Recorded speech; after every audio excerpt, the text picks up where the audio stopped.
Factory floor. Silent. Robotic arms hang motionless. Workers suited in orange overalls sit idle on concrete. A Stellantis production line has just stopped dead. No materials, no motion, no magnet motors. The reason? China denied a license, and the machine at the heart of Europe's green transition, the electric vehicle, can't function without it. Across Germany, France, and Italy, executives are panicking. A quiet crisis is turning industrial. And the irony? These are the same countries that just months ago helped block Chinese EVs from entering their markets. Now they're pleading with Beijing for 100,000 tons of the very materials their sanctions tried to sideline. In early April 2025, China updated its export control laws to require licensing for 7 key rare earth elements, including neodymium and dysprosium, critical for electric vehicle drive motors. Beijing didn't name names, but approval speeds were uneven. Countries deemed unfriendly were suddenly at the back of the line. The European Union, after joining the US in launching aggressive tariffs on Chinese EVs, found itself there. By May, Europe's auto sector had a problem no bailout could fix. Empty inventories. Volkswagen, Renault, BMW, even Tier 2 suppliers like Valeo and ZF all faced stalled deliveries and looming shutdowns. In Serbia, Stellantis tried to bypass restrictions by leveraging Belgrade's pro-China relations.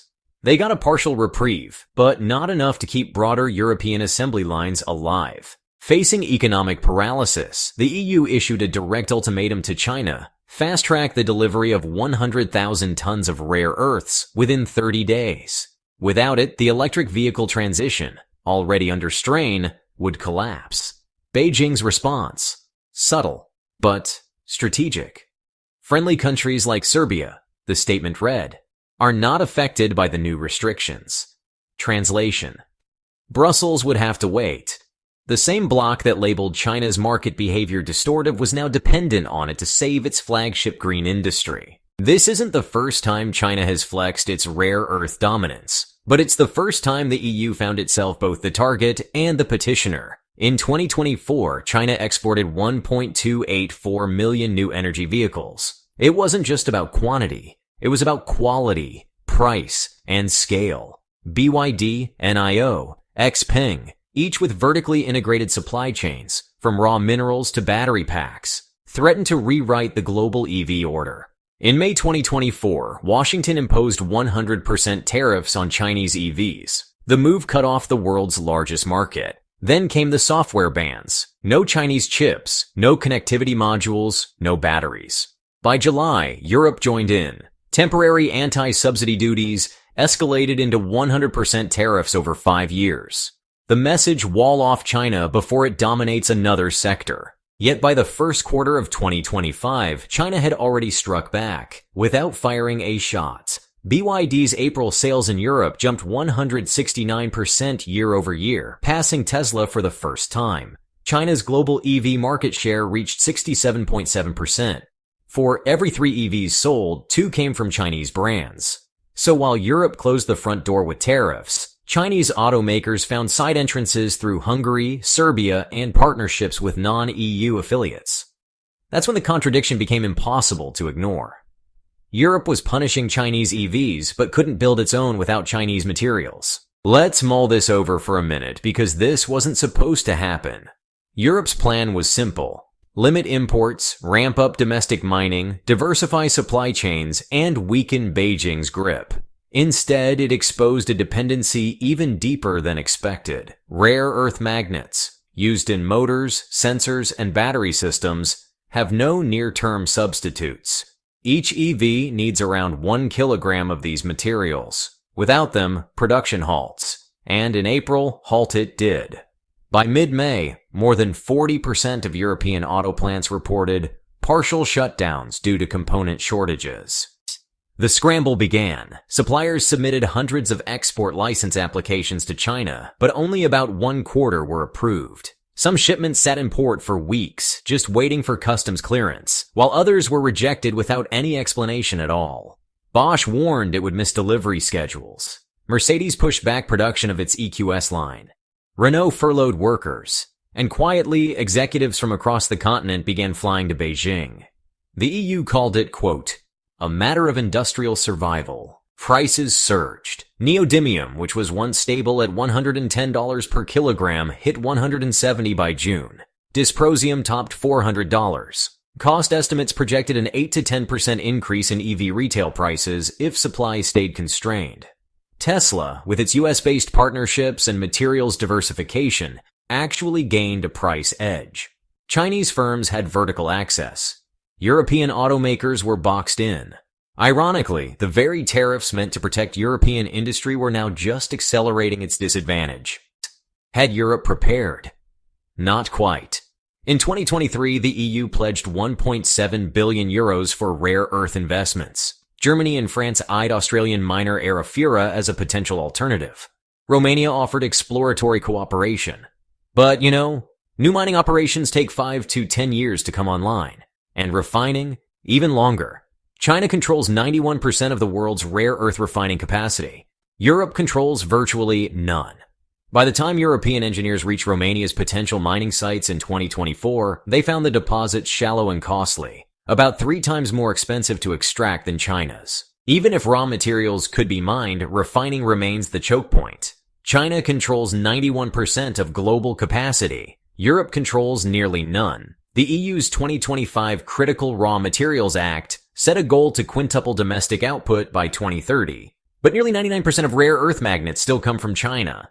Ambition clashed with immediacy, so Brussels reversed course. In June, the EU ambassador to China quietly requested urgent consultations. The ask prioritized Europe in the licensing queue.